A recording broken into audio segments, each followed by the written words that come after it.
This is the Detroit Sports Podcast Network.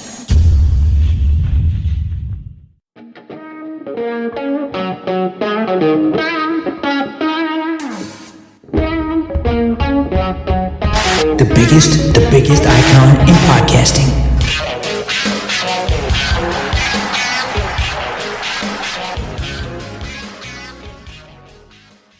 Welcome, everybody, to this week's episode of the DocNJock Wrestling Podcast. We are coming to you live from Quarantine Central in the COVID hideaway. I'm your host, Adam the Jock Strozinski. Yes, I've got COVID. Yes, we're doing a wrestling podcast. Nothing can stop us. Nothing can stop us now. We need to play that music right now. Like, have that as the undertone. If we could do that, that'd be great. Talking to the producers, maybe we can get that worked out. We've got a jam-packed show for you today. We've got a time traveler going back to the future. We've got a former women's championship who's frustrated with WWE creative, as well as WWE is in hot pursuit of this former WWE tag team. We've got the lowdown on all of that. Of course, we're going to take a look at what's been taking place with AEW Impact in WWE. And doing it with me, as always, he's the one, he's the only. He is the Doc John Macaroon. Before I welcome him in, Doc, I just want to say what we got on Friday night was a complete dumpster fire from both WWE and AEW. You sent me a message that said it was like watching 3 hours of Saturday Night Heat. And I wanted to agree with you. It was 3 hours of just a time suck that we will never, ever get back. Both SmackDown and Rampage were brutal. How are you doing this fine morning, my brother? Man, because I'll extend it further. I actually sent you Sunday Night Heat was the show that it was the hour show that was kind of like the main event. Yeah, it's all good. It's the shows that you realize, okay, that they air dark matches on and you don't really care about, that you don't even watch, that you don't even check in to see who won the matches. They're just there. You know, now it's main event. Before it was Sunday Night Heat. All week, wrestling kind of failed to hit the mark and satisfy the needs there. So I'm disappointed. Our energy's not going to be great. Yeah, all week long. Raw sucked. I thought I was going to be the only one who kind of felt that way. All week. We didn't talk about this, but I felt like I was going to be the only one who really thought that. All week. I'm glad to hear you do. No, because we saw a week before that was what hits the mark. Good wrestling matches. It just felt like a mid-April slump where everyone was just like, well, we got to get talent out there, but nothing that was really, nobody really cared about, that was like, okay, awe-inspiring, that really is even worthy of topics other than to say that they put them out there and we could talk about angles and stuff like that. But no, absolutely, this week's wrestling failed to hit the mark, left me very unsatisfied, and absolutely highlighted by the culmination of craptastic programming from SmackDown, Rampage. It just was really a down week. But hey, listen, 52 weeks a year, you can't put out great content all the time. You got to give some of these guys a break. Look, we're recording. It's a nice sunny day. No breaks for us. But, you know, there may be some episodes where you say, well, maybe it's not the same energy and excitement as you would a WrestleMania preview, or when we go to an event and we're hyped and the week of wrestling delivers. This week wasn't that. But let's get into it. Let's get this baby in and out. Let's get you healed up. The COVID warrior has to get healed up and have his get well. Now, what did you say again? Was the bed that you wanted to see under the music? I definitely just missed that exact sentence that you said. Who do you want, baby? Who do you want to intro you to this fantastic episode of the DocNJock Wrestling Podcast? Was it We Need a Warrior? Was it The Ultimate Warrior? Man. No, not the Ultimate Warrior. It was like an 80s song. I can't remember. Oh, God. It might have been We Need a Hero. Might have been what it was. Oh, my not God. Sure. You trying to get us sued already? Yeah, right. You know what I'm saying. All right, what? It won't be allowed to be played on our YouTube channel. That's for sure. Make sure that you guys subscribe to the Detroit Sports Podcast. It makes it fun to interact with everybody in the world of wrestling. What hit your target? What the hell do you want to talk about from Monday Night Raw? I was so mad. I was like, what the hell is going on? Because literally, here's my takeaway. Here's my note from Monday Night Raw. Cody Rhodes plus beginning, Cody Rhodes end plus. Everything else, bullshit. Well, see, I'm interested that you have a plus and a plus for Cody Rhodes, because I want to know if you feel like this is the best of Cody Rhodes. This is the best that we're getting. And the reason I pose this question to you is I thought it was a good opening promo. Him and Seth Rollins, they went back and forth. It was great. Like Seth is fantastic, but I think Seth did something really nice for Cody. The fans were chanting for Cody, and Cody played up to the fans. And then as Seth went to go talk, the fans stopped chanting. Seth ends up saying, no, you don't have to stop because of me. He basically allowed the fans to just basically run over whatever he was about to say. And that usually doesn't happen. My concern is similar to what we got in AEW. Cody Rhodes started hot. Like Cody Rhodes for a long time carried AEW with some of the best matches that we've ever seen. And then he fizzled. I'm wondering if the shelf life for Cody Rhodes is going to be short and if this is the best that we're going to get of Cody Rhodes. And I wanted to get your opinion on that. No, we're going to get a lot more because he's going to ascend to fight Roman Reigns. That's just what's going to happen. Absolutely not. It's not going to fizzle. Now, the problem is, can WWE not veer off into too many storylines? I mean, this one's good in regards to Seth Rollins and how it plays out. I thought that it's intriguing because of their history. They have good chemistry together. They've been working a lot of dark matches, so they're going to have a payoff. But Cody's going to get over, and he's going to move on. But absolutely not. I think that they've been doing it amazingly well by putting him at the first part of the show. He's unique because he has now a different presentation. I think that he's not so scripted, and you want to see what this is going to culminate in. And I think it's going to culminate in a championship opportunity against Roman Reigns. So I think it's going to be great. Where it could get a little off is if, obviously they start doing some of the gimmick stuff, contract signings and all that weird ridiculousness. No, just let him wrestle, let him do his thing, and let him show that he's the best wrestler on that brand. And I think his package, his suit game's good, promo game's good. And I think feuding with Seth Rollins is definitely the right feud to start with. Yeah, I think it's a great feud to start with. And I think him mixing it up with Kevin Owens was really nice as well. I just worry that the good guy, Cody Rhodes, might end up waning. Now, what I think you can do if you are WWE and if you are Cody Rhodes and you're going to allow this to happen, because this was the big issue with AEW. There was a point where Cody Rhodes should have turned heel, and he just didn't want to because he was doing a lot of work in the community. And again, the character you present on TV sometimes has to jive with the community Thanks, work Logan. that you're doing. Now, Cody Rhodes could we all believe he's going to end up facing Roman Reigns for the WWE Championship. Cody Rhodes doesn't win it.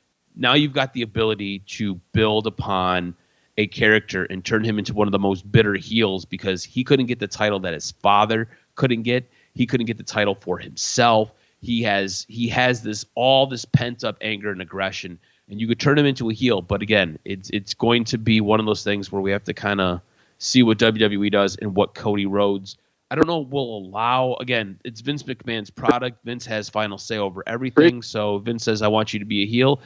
Whether Cody wants to or not, he's going to be a heel. So we'll see what happens. Speaking of Vince McMahon, gave his ultimate endorsement of Austin Theory, now going by Theory. Austin Theory ends up beating Finn Balor to become the U.S. champion. Again, Finn Balor now looked upon in a role of just getting guys over. This gets Austin Theory over.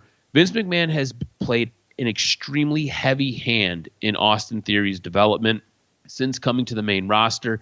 You had a group of the mid-card baddies come out, and they basically hoisted him up on their shoulders before he walks up the ramp, sees Mr. McMahon, takes a selfie with him, and Mr. McMahon raises his arm. What do you think about Vince McMahon giving this endorsement to Austin Theory? But that was a little disappointing, man.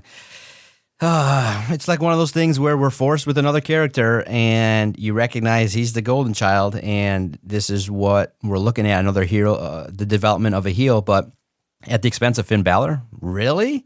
Yeah. That's what we're doing? It's just, you felt like Finn Balor got the raw end of the deal here. And it's more like, why isn't, really, if you look at it, why isn't Finn Balor the apple of Vince McMahon's eye? He seems like the perfect character, hardworking, right there, really crazy, has multiple characters. Fantastic shape. Why is he getting the raw end of the deal? Why is Finn Balor putting over Austin Theory? It's just not my cup of tea. And I could see the long-term situation where they really like this player, this potential new big-time player. But right now, it was just something where you said, I looked at it from the perspective of Finn Balor. I was not happy to see the title change. Yeah, I wasn't really impressed by it. And look, I think Austin Theory has a lot of really good things working for him. His work with Vince McMahon, I think, has been very, very, very good. And it goes to show you can lose at WrestleMania and you can still get over and still be over. But it's really weird to me that Vince has picked Austin Theory. Of all guys, Vince McMahon has picked Austin Theory to be the one guy that he's endorsing. Now, I think Austin Theory has a good look. I think Austin Theory can work in the ring. I think Austin Theory does okay with his promos. I think more time, more development, I think Austin Theory can get there.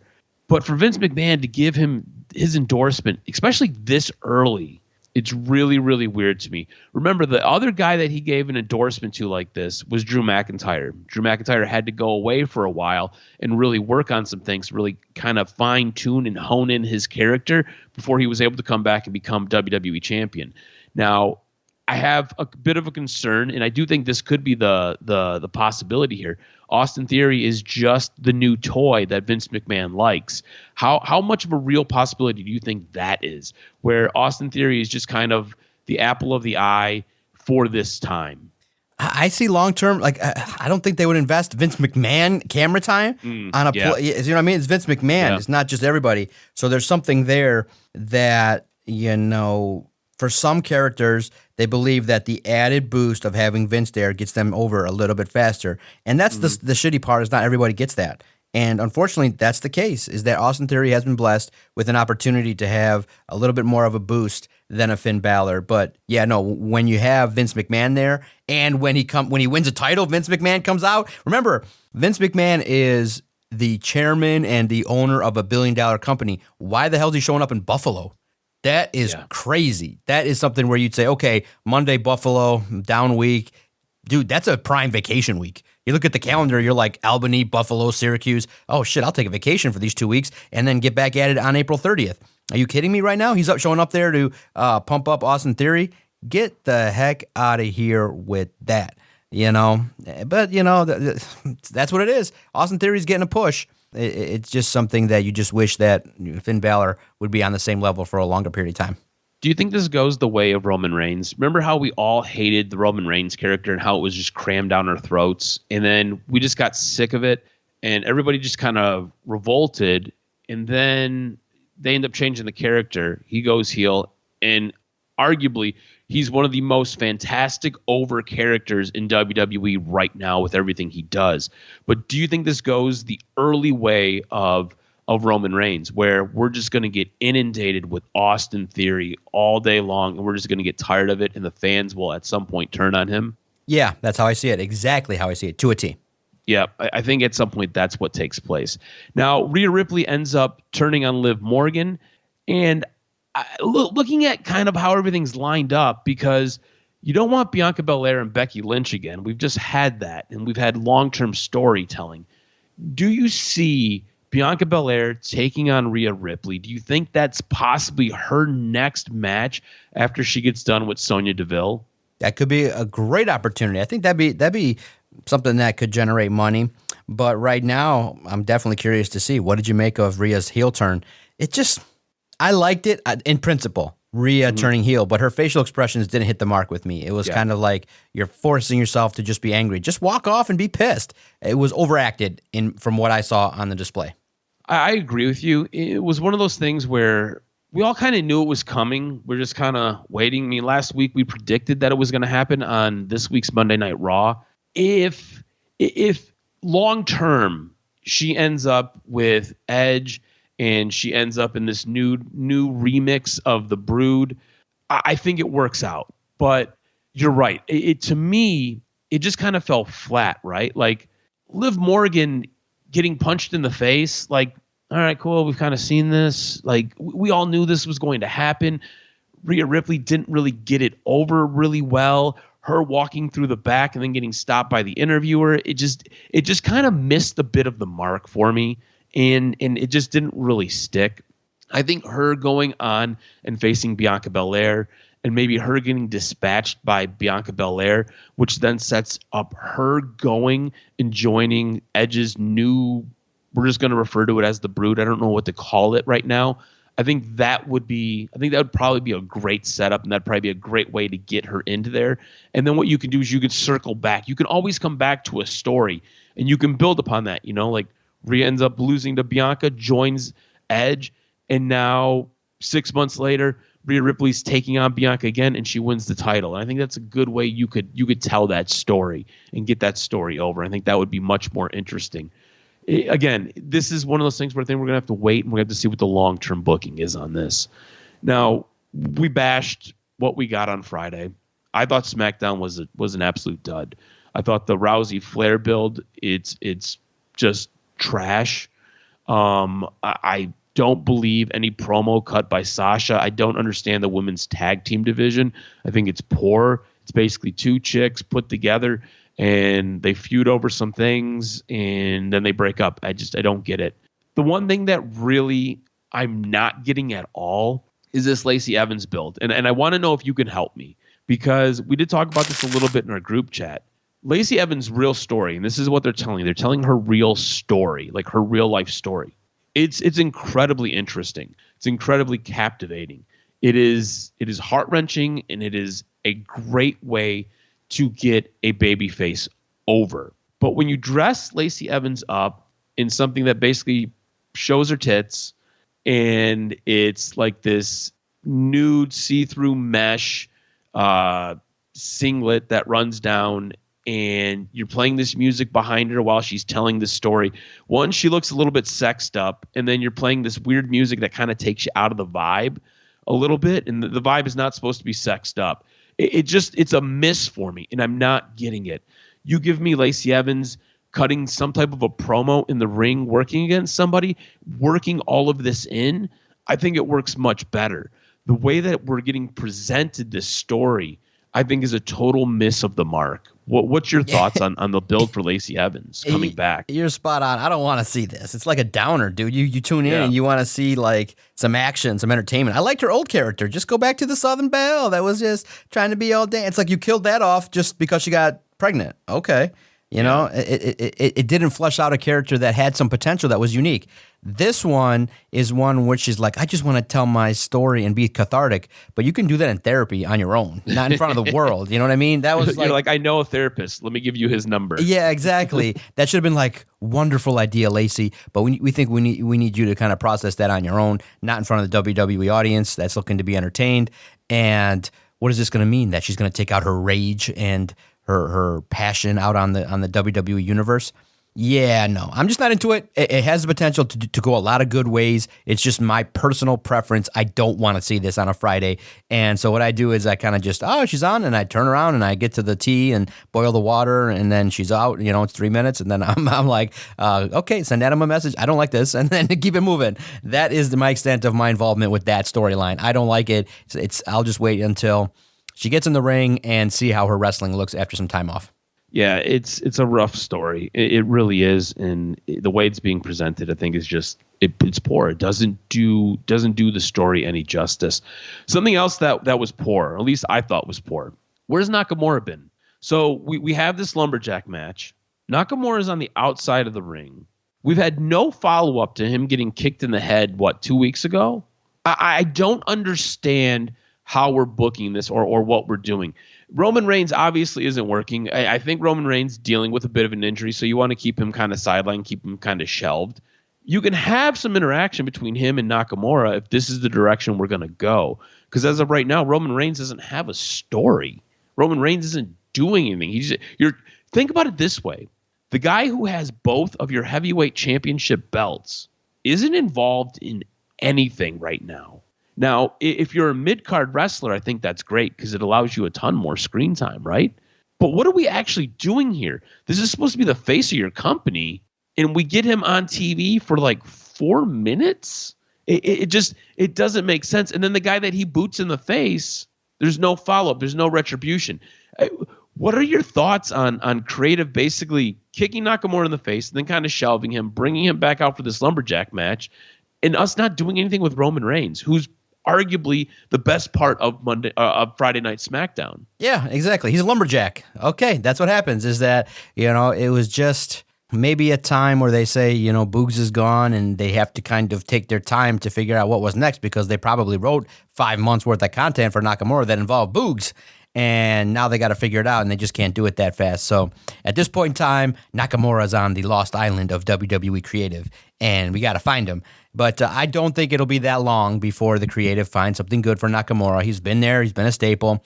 They'll find something for him. It's just not yet, not on Adam's timeline, and they got to put it together because you got to remember it's like a puzzle, and the Nakamura puzzle jacked everything up because it involved his partner, and that's gone. So they got to untangle other stuff. I don't agree necessarily with your thought that Roman Reigns doesn't have anything. It's just that right now his mission is to unify the world of titles, and he's right now behind the scenes of the Usos, so he's taking a step back, kind of like Roman Reigns is Thanos, basically. Exactly. All the stones. In exactly. This case, it's all the belts. He's like, I've done the work, and now I just get to do my thing. And remember, too, he's only been wrestling on pay-per-views, so that's the way it is. He's like, right now, I'm in this air. The story is being told is I'm in the air of invincibility. There's not even a challenger worthy of my opportunity to go out there and even care. And that's what it is. And the next one will be Cody Rhodes. It has to be. Anybody else, if you have an intermediary, is going to be disappointing at the highest level because they're going to get squashed. So that's what Roman Reigns is. He's the guy sitting on the throne watching. But for me, the worst segments are when he's the best in the ring, best out there on television. The worst segments are when he's reacting to the Usos fucking up, and he's sitting there and he's like, I'm gritting my teeth and I'm upset. It's like, dude, who gives a fuck? You're Roman Reigns. He's like overacting, and it's like the worst thing looking on television. Like he's got that air of disappointment. What do you mean you're talking about? What are you disappointed for? The Usos have lost plenty of matches. Yeah. And that is not done right. He should just have more of this is what he's portraying anger, but he needs to portray disappointment like I knew this was going to happen. Okay, he's disappointing anger that the mission wasn't accomplished, and I want to see him portray disappointment because my order was not followed through. So it has to be like more of a blank look, like he's percolating like I'm going to beat these guys' ass. Not this scowl, not this like tremendously overacted disappointment, just this blank look like they disobeyed the tribal chief. When they walk back, they're going to be ended. And it's different portrayal, and the one that he's doing, it sounds stupid. It looks stupid. And then with Heyman and his acting, it's just too much. Heyman needs to be more serious. Like, I like it when he's like, oh my God, when he's in the ring, but I like him more when he's more firm and serious. He doesn't have to be the guy that's frozen still with his facial expressions. So that's what was disappointing to me with that, is that Roman Reigns could do a lot more, a lot better things. I agree with you. It's weird how he's the best part of the show, and then sometimes he's the worst part of the show, depending on how he's being portrayed and depending on how things are going. Was there anything else from WWE this week that really caught your eye, or that you liked or you didn't like? Anything from WWE that you really want to kind of delve into? No, just I don't want to see the cage match. I mean, they could have just had the lumberjack match. Drew McIntyre wins the match and keeps it moving. Now we're going to extend 4 weeks of Drew McIntyre and Sami Zayn. No, he's going nowhere. Okay, Drew McIntyre is going to get over. Great. What a great way that you extended a feud out that could have lasted 2 weeks out to 4. Lumberjack. Yeah. I mean, you could have ended it with the lumberjack match, and then Drew could have done something much more significant. But this is what they're telling. With the women,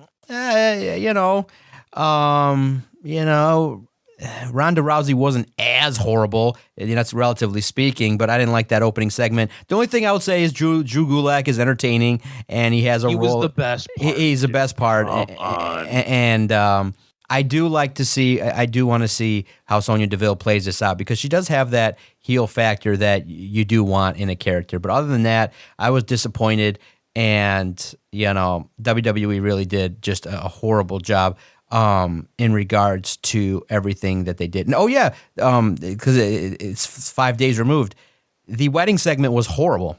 Oh, it killed the audience. I forgot about that. I blocked that out of my mind. Yeah. The wedding segment was really bad, and it crushed the audience. They lost 300,000 viewers After that, it was so bad. Lie Detector was okay, but fell flat. The wedding was terrible, highlighted by a really stupid comment by R-Truth, where he said, I don't even know if this is PG. And the way the ladies looked made it seem like they might have been offended by what he said there. But I didn't need to see Tamina go over to the... It was just not necessary. The crowd was horrible. The crowd was definitely a letdown compared to everything else. So that's why this week's WWE programming ranks as a D, if that. Yeah, it wasn't good. Failure. Let's move on. It was a complete miss on all parts. Yep. It wasn't great. Did you want to get into Impact before we transition over to AEW? Yeah, absolutely. It was the go-home show before the Rebellion pay-per-view, kicked off by you had Violent by Design taking on Decay, and I thought it was a great match. I thought it was a very, very energetic opener that hyped up the stakes. For the tag title match that's going to take place Saturday night at Rebellion. The crowd was into it, and they really were behind Decay. I think they might have made a mistake just to open that show by booking Young and Diener to go over. I think the idea would have been to portray that maybe the belts were going to be threatened, but I thought this one, maybe the winner in terms of who went over was not right, but it was fun. It was pretty good to start the show, but maybe you could have had a different team go over. But it'll be a good pay-per-view in regards to everything that went down. Because you say to yourself, if Young and Diener were going to be threatened, why wouldn't you have potentially the opponents kind of maybe threaten them a little bit more? And that's kind of the only complaint there. Matt Cardona, appreciate his work, definitely being highlighted, and the Major Players promo definitely was great. I thought that this new faction is definitely taking off, and then you had William Morrissey hit the ring doing his thing, and I think that you're seeing the introduction of a nice heel act in Major Players, and definitely pay attention to William Morrissey as he continues to get his way in the mix there and everything going on. So this event took place at the ECW Arena, which brought back a lot of memories, and the crowd was going apeshit. So it was sweet. It was cool to see Honor No More versus Bullet Club. Trey Miguel and Laredo Kid took on Mike Bailey and Ace Austin. The women kind of, were there, but nothing really to write home about. The ending was cool. Moose took the ring, and he came down to issue a public apology to Josh Alexander for the actions that took place over the past few weeks. I thought it was a nice passive-aggressive dig where heel apologized for exposing Alexander's shortcomings as a father and a husband. Moose playing the old-fashioned heel character to a T. I think what you can see overall from the development of Impact over the past few weeks is the heels are heels, the baby faces are baby faces, and you're starting to see loyalties abound in regards to those you could not like and those that you may. So the feuds are intense, the feuds are on point, highlighted by Moose. So this was a good show all the way through. So I would say definitely recommend it. Definitely an A+ go-home show for the Rebellion pay-per-view. And I think the pay-per-views definitely, they always deliver. And we'll recap all the highlights of the pay-per-view on next week's podcast. A little bit short for time today, so we won't preview it as much. But we'll recap and spend a lot more time on the pay-per-view next week. But man, oh man, was Impact really good. You got a lot of players there that those that are familiar with bigger promotions can get involved in. Major Players, William Morrissey, definitely caught my attention. They're doing good work, and finally they deserve the increased opportunity that they got. Moose is really interesting because early in his career, you could see he had something, but he just needed to fine-tune a few things. And you're getting a much more polished product from Moose. And it's really awesome to kind of see his growth as not just a character, but as a wrestler and as a person. I think it's fantastic watching Moose evolve to this point in his career. It'll be really interesting to kind of see where he goes, if he stays with Impact or if he maybe moves to AEW. There was a point where WWE did have some interest in him, and he decided they just couldn't really come to terms on anything. And WWE, it was like, hey, we're kind of interested in you. And he was like, okay, I'm listening. And they were like, nah. And then it just kind of fell away. But it'll be interesting to kind of see what happens with Moose, because I think his like career trajectory has been absolutely fantastic in my estimation. Something that was fantastic happened on Wednesday night. We got an announcement that AEW and New Japan Pro Wrestling are going to be hosting a pay-per-view together. It's going to be called Forbidden Door. It's going to be on June 26th. June 29th is the show that happens right after the pay-per-view. That'll be here in Detroit at Little Caesars Arena. We'll be there for that, taking it all in. What was your reaction to AEW announcing this partnership with New Japan for this pay-per-view? I'm not terribly surprised. Ring of Honor did it. Tony Khan has always been hinting at Forbidden Door, and you've seen New Japan wrestlers show up. So it's just exciting to see. I can't wait to see the matchups. But I'll say this. I wasn't terribly impressed with the opponent for Adam Cole. I don't know if it was a barrier. I don't know. Like, I understand the name value. I think it was Ishii. It was the name. And Ishii. Yeah, I understand their legacy and their presentation, but they just kind of, on television, on AEW television, at least that match, and the others that have showed up, just kind of seem like older jobbers. You know what I mean? It's like, I don't know how to explain it in the best terms, but to say that, did I feel like Ishii was on the level of Adam Cole on Friday night? No. And the match wasn't that good. I'm like, when are you going to start bringing the Tanahashis? When are you going to start bringing in the top guys? Is basically what I'm saying. Is I don't know. Was this guy that fought Adam Cole a big deal before? I'm familiar with a lot of the aspects of New Japan, but not fully to know, who's done what with whom in regards to the historic storyline value and things like that. Obviously, Jon Moxley has wrestled a ton of New Japan guys, but I want to see more of the top name known individuals from New Japan, which I think you'll get at the pay-per-view. So I can't wait to see as they start to infuse those characters into AEW in terms of at least the storylines for the pay-per-view. So Ishii is a big deal. I get what you're saying. It kind of goes to styles. I'll say this. Right? I'll say this. Did they do a good job of explaining to a novice who Ishii was? No, that's what I'm saying. Ishii, the 3-time IWGP. And so you send me in a direction. I just looked at him and said, "Oh, dude, he looks smaller than Adam Cole. He looks smaller and fatter than Adam Cole." So Adam Cole's ever been taller than anybody in the ring. Right, exactly. Send me in a direction for Ishii. Right. Send me in a direction to care about this guy. I didn't care, and the match wasn't that good anyway. It wasn't like, oh my God, we preview it and we're doing like Canadian destroyers. We're doing move for move. It's just more of like headlock wrestling. It felt like a slow, unentertaining match. Yeah, it was. It's hard because I really wanted to be excited for that match. I got 4 minutes into it and I was like, okay, it's what it is. We'll just go with it. So I get exactly what you're saying.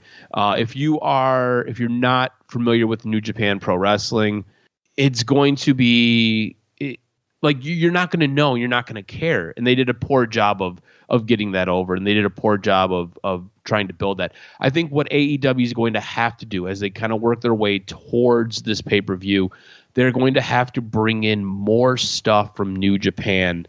They're going to have to bring in more content, more guys, because for a lot of AEW fans know about New Japan, but for the novice, for the person who only tunes into AEW, you have no idea.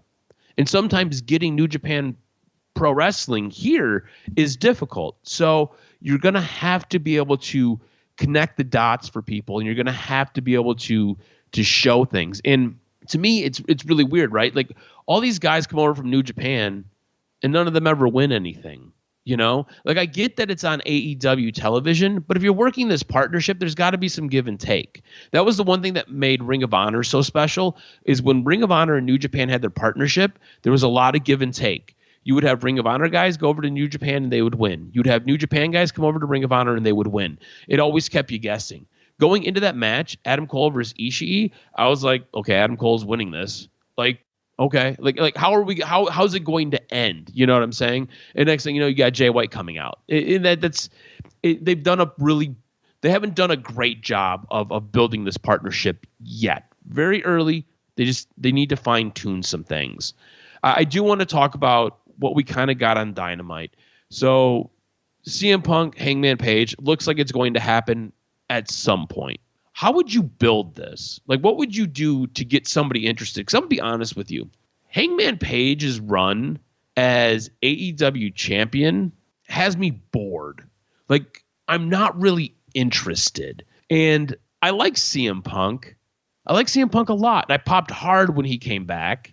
But CM Punk versus Hangman Page, I don't know, man. I feel like I almost much rather watch paint dry.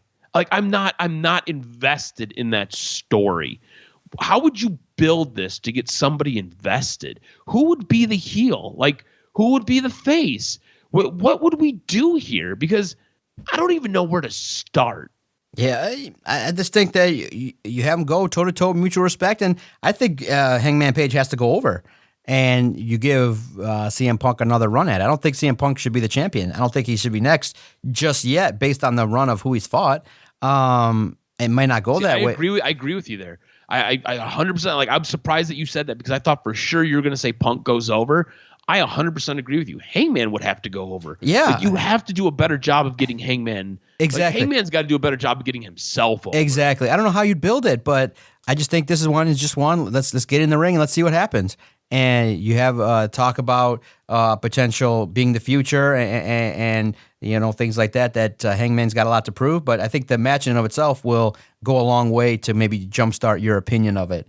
But yeah, it did not feel important. Like, it did not hit home like when Hangman comes out, the crowd pop, but it did not feel yet that it was worthy. It just felt too soon. And that's the best way to put it. But I don't think Punk will go over because it's just still too early in Hangman's run, and it may indicate the company's belief in Hangman if you don't give him a nice longer run.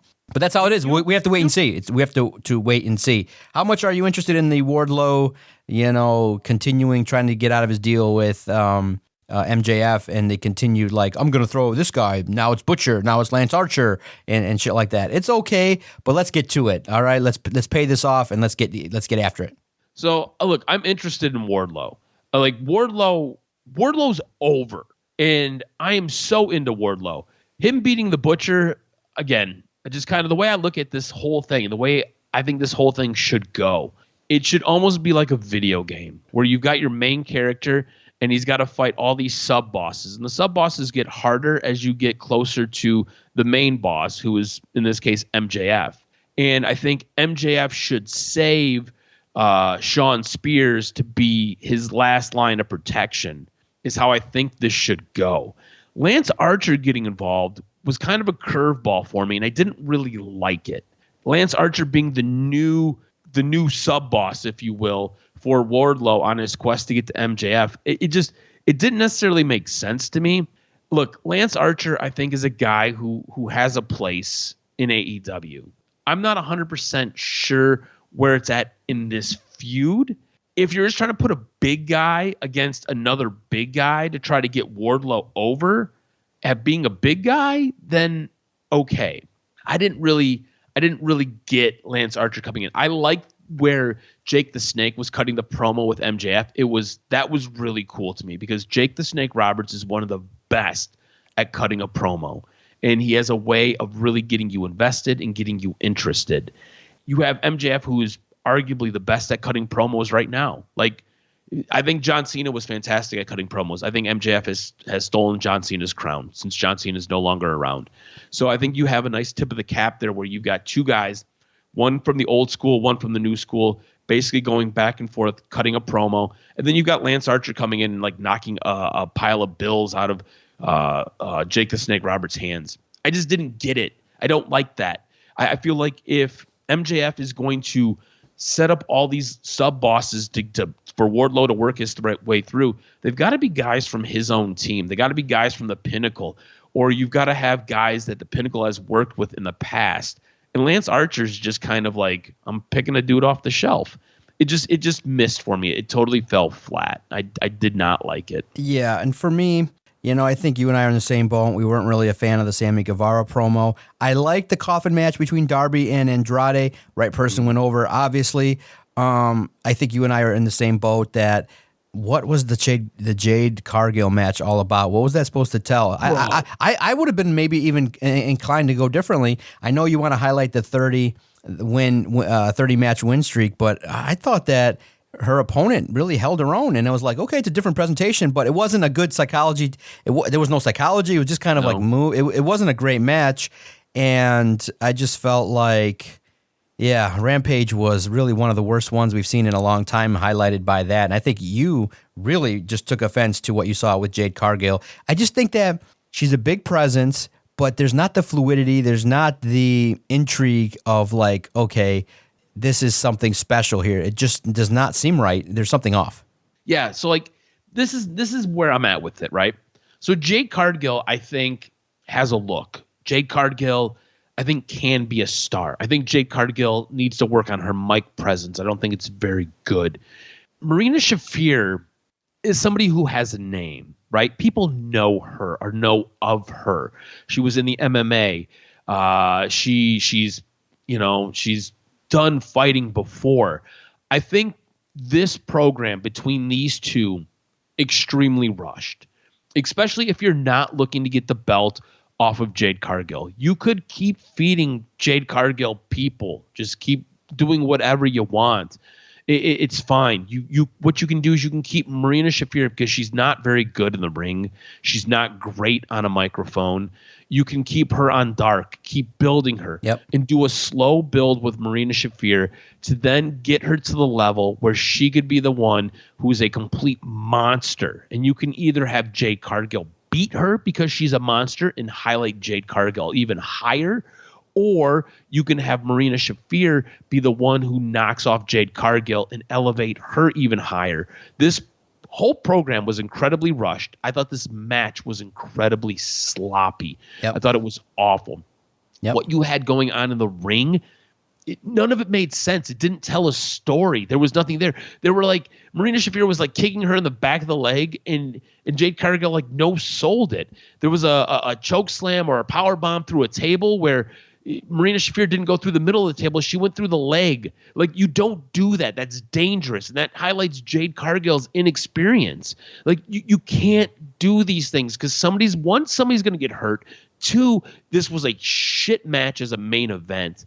And 3, you told no story and you basically took 5 weeks of story and just flushed it down a toilet. I thought it was absolute trash. It just kind of was the culmination of a week where you and I have to agree. Impact gets the point. Impact was the best show of the week. Yes, Impact was the best show of the week. It was by far. So they definitely earn the right to, get a little kudos. Maybe not more. Maybe it might be the only win of the year, but whoa.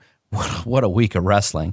All right, cuz, hit me with this week's professional wrestling news and notes. What made your list? So WWE is in hot pursuit of this former WWE tag team. Dax Harwood and Cash Wheeler reportedly will see their AEW contracts expire this summer, but Fightful Select reports that AEW is able to retain the option year on their contract, which the company will most likely do. It is believed that the news will be coming out soon on their option year being exercised on their contracts. In the meantime, WWE officials have reportedly expressed internal interest about possibly bringing back the tag team formerly known as the Revival, Scott Dawson and Dash Wilder. WWE is unable to approach FTR directly due to their AEW contracts. While still with WWE in 2019, FTR passed up on what were then believed to be huge offers of $850,000 each. Former WWE talent relations head Mark Carrano noted at one point that he possibly could have gotten their deals to $1 million before each of them decided to leave for AEW. So it'll be interesting to see where these guys end up, if they stay with AEW, if they ever do make their way back to WWE, and if they'll ever see that type of money again. This former women's champion is frustrated with WWE creative. According to Fightful Select, Alexa Bliss is unhappy with WWE as they have had nothing planned for her after her Elimination Chamber match. Her feelings were known by talent and creative writers and higher-ups. She's even discussed the situation with WWE Chairman Vince McMahon. After losing a Raw Women's Championship match to Charlotte Flair at Extreme Rules in September, Bliss disappeared from WWE programming for a few months. She resurfaced with several weeks of vignettes that saw her talking to her therapist about a transformation she had undergone. After aligning herself with The Fiend, the final vignette saw Bliss announce her entry into the Elimination Chamber match and she made it to the final 2 in that bout before getting eliminated by Bianca Belair.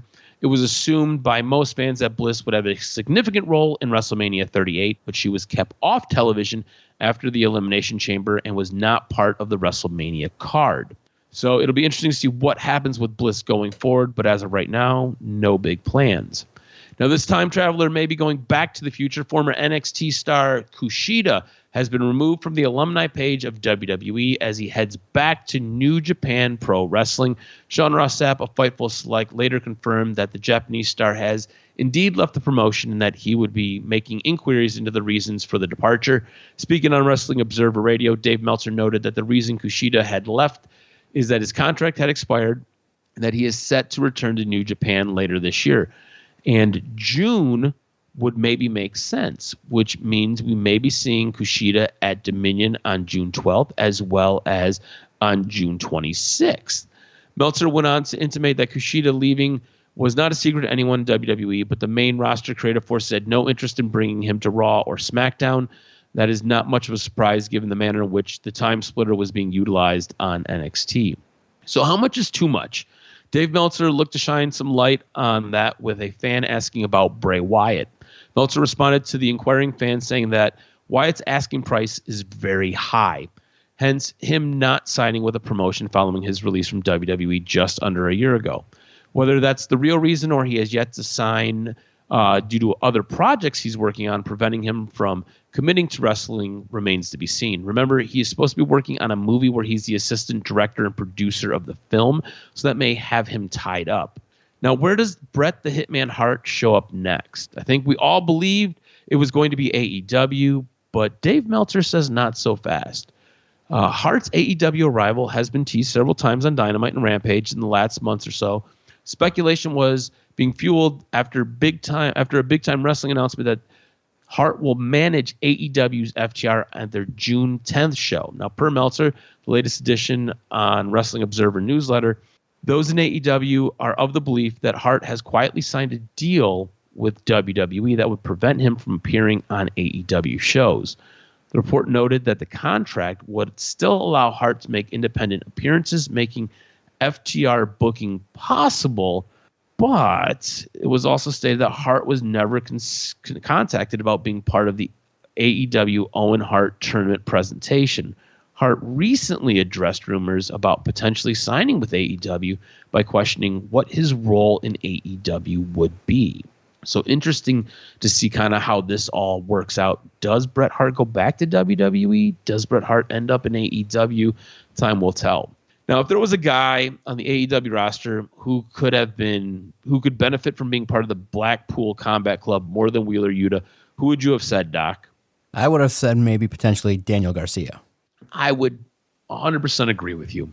In the latest edition of Wrestling Observer newsletter, there was backstage talk of Daniel Garcia being part of the stable before Jericho personally picked Garcia to be part of the Jericho Appreciation Society group. Me personally, as well as you, I think we both agree that he would be a better fit with the Blackpool Combat Club instead of the JAS.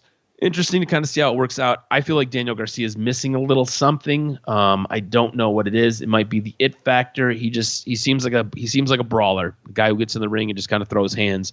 It'll be interesting to see kind of what happens with him. Per Sean Ross Sapp of Fightful, Darius Martin is sidelined again with an injury. Sapp didn't disclose the nature of the injury, but noted that the top flight member is expected to be on the shelf for some time. And it sounds like LA Knight is putting together a weird faction of mid-card guys. LA Knight has recently done some work with Mace on Friday Night SmackDown's dark matches, and he has recently added Mansoor to his collection of guys creative has nothing to do with. So watch for LA Knight's debut as a manager of the mid-card. That's going to do it for this week's wrestling news and notes on this very special COVID edition. Make sure to follow Adam on Twitter at Adam RSTROZ. Follow the network at Detroit Podcast. Thanks everybody for your continued support. Anywhere you listen to your favorite podcast, hit that Detroit Sports Podcast, and then our content will find you. Old English D, Detroit Sports Podcast logo. Hit subscribe, and our content will find you. Podcasting time now coming to a close. Thanks, cuz. It was a good week. to talk to you, recap really what was a disappointing week. Hopefully next week will turn around. You can't really get every week to be good, but there are some things that are developing, percolating. But really, bottom line, this week was a week where Impact really came to the forefront, and their Rebellion pay-per-view likely will make some noise. Definitely pay attention to Kenny at TV Chips, as probably he will recap it as he enjoys this week's action. Thanks, cuz. I look forward to next week.